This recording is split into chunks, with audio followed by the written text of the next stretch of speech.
रात के करीब 11 बजे थे।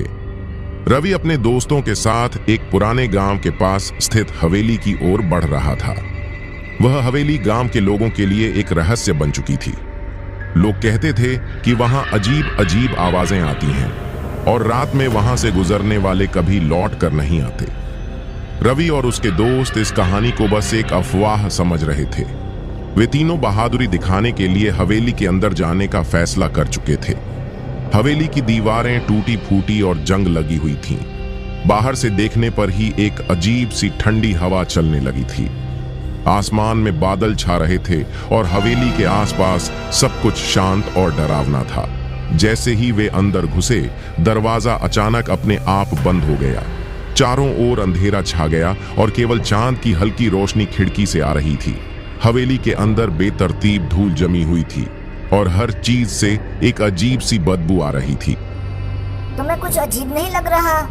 रवि के दोस्त सुमित ने घबराते हुए कहा। नहीं, सब कुछ ठीक है, चलो आगे बढ़ते हैं। रवि ने बहादुरी दिखाने की कोशिश करते हुए जवाब दिया। जैसे ही वे हवेली के अंदर के बड़े हॉल में पहुंचे, वहां दीवारों पर अजीब अजीब चित्र बने हुए थे। उनमें से एक चित्र में एक महिला दिखाई दे रही थी जिसका चेहरा आधा जला हुआ था और उसकी आंखें लाल थीं। उस चित्र के पास जाने पर एक ठंडी हवा का झोंका महसूस हुआ। तभी अचानक हवेली में घंटी की आवाज गूंजने लगी जो बिना रुके तेज होती जा रही थी। ये क्या हो रहा है? नीरज ने घबराते हुए पूछा।